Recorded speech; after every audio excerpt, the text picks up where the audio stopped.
Among the NBA's top contending teams, the squad that underwent the biggest overhaul this summer was by far the Boston Celtics, as Malcolm Brogdon, Grant Williams, Rob Williams, and Marcus Smart are all off the team.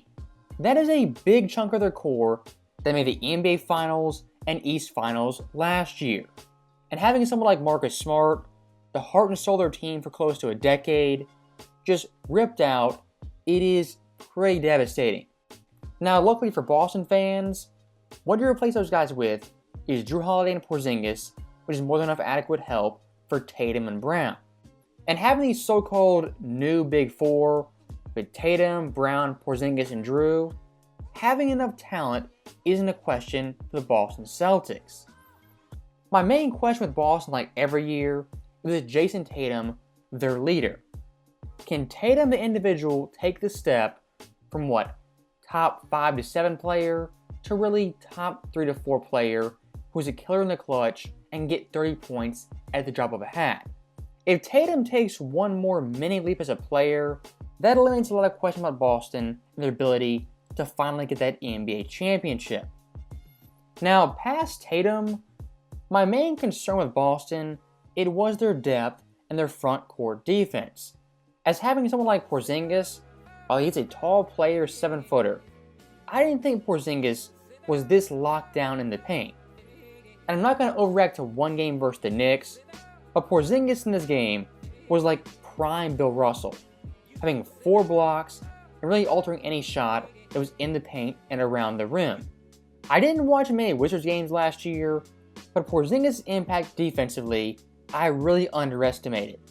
I'm not sure if it was the Knicks matchup per se, but if Porzingis is this good on defense consistently, Boston is going to be a problem to deal with in the Eastern Conference.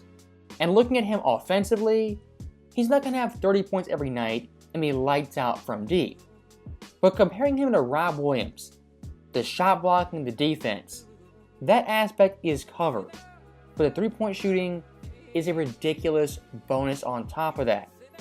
As having a 7-footer who can shoot 40% from deep, shoot over guys, that is a ridiculous luxury for Joe Mazzulla. And one thing I'm really looking forward to seeing, like in this game, is the Tatum and Porzingis pick and roll. As when Tatum runs this, the defense more times than not overreacts to him, leaving Porzingis wide open. And if they don't do that, Tatum gets a mismatch on a slow big he can easily exploit. Again, Porzingis being a 7-foot sniper is a ridiculous luxury for Tatum and all the Celtics players. And if you look at the NBA media, Porzingis, he's gotten a lot of heat over the past couple of years, most notably from NBA Hall of Famer Michael Cooper. And Cooper, he really went in on Porzingis being a terrible fit for Boston and a terrible addition, calling him a flop in Dallas and a flop in Washington. Now look, I'm not some KP defender. I don't think he's a top 25 player in the NBA. But to call him a flop after being booted from the Knicks for being hurt, traded from Dallas because he didn't fit with Luka, and then to Washington, calling him a flop there, it's simply not true.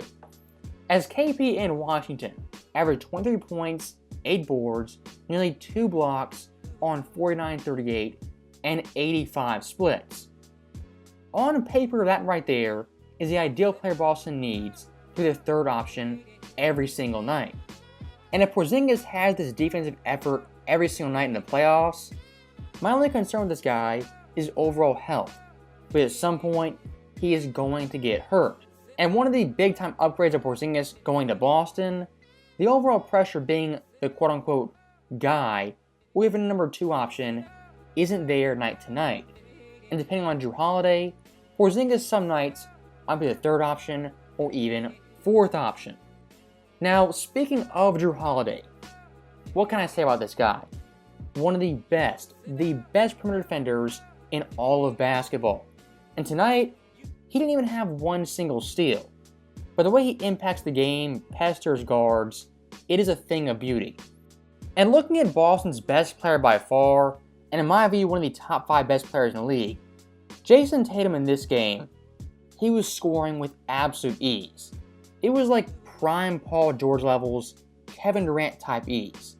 He was gliding to the basket, getting anything he wanted, His threes were knocked down, and his mid-range was automatic. Him being 25 going on 26, this theoretically right here should be what prime Tatum looks like. And on both ends of the floor, this dude is an elite player. And after watching him for numerous years, I think his biggest improvement by far is not taking bad shots and those hero ball shots late in the shot clock or contested threes. By taking those shots out of his game, Tatum is a drastically better player. And I've said it time and time again, this guy being 6'8", the shape he's in, there is no excuse he shouldn't be driving the basket 24/7. And realistically, should have 10 plus free throws every single night. If Tatum's aggressive in attack mode, him getting 30 is a foregone conclusion. And for anyone last in the playoffs who debated Brown versus Tatum, who was actually the quote-unquote guy in Boston, I hope that debate is all but settled, as Jaylen Brown still, even after the contract, has no left hand, compared to Tatum, who has an elite handle and has improved drastically finishing around the basket. And I know I keep harping on this, but Porzingis' spacing, that gives Tatum so much more room to work, compared to someone like Rob Williams, who couldn't shoot outside of 5 feet. And for the entire Boston starting lineup, from 1 through 5, Derek White to Porzingis, all those guys can create their own shot and knock down the outside jumper. I'm trying to think if any other team in the NBA has that much versatility on the offensive end. Really, maybe only Denver, who I think is the best team in the league. And of course, like we saw last year, when it comes to the NBA playoffs, the teams that win are the most adaptable and flexible on the offensive end. And like I said earlier, this big four for the Celtics, really only 2 of them had to show up to get a really good victory over the Knicks, as Jaylen Brown was completely awful, but it didn't matter because Porzingis showed up in big fashion. So that right there is the end of the video. Again, I love the zinger, loved what Holiday did, and of course Tatum is a walking 34 points every single night. I think the race for the first seed in the East, it's pretty much Boston versus Milwaukee.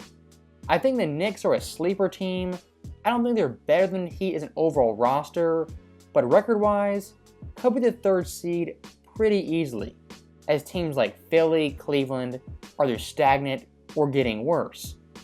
And when it comes down to it, I think Giannis' Bucks, Jokic's Nuggets, and of course Tatum's Celtics, those 3 teams will be vying for the best record in the NBA. As always, thank you guys for watching, hope you enjoyed it. I'll see you next time.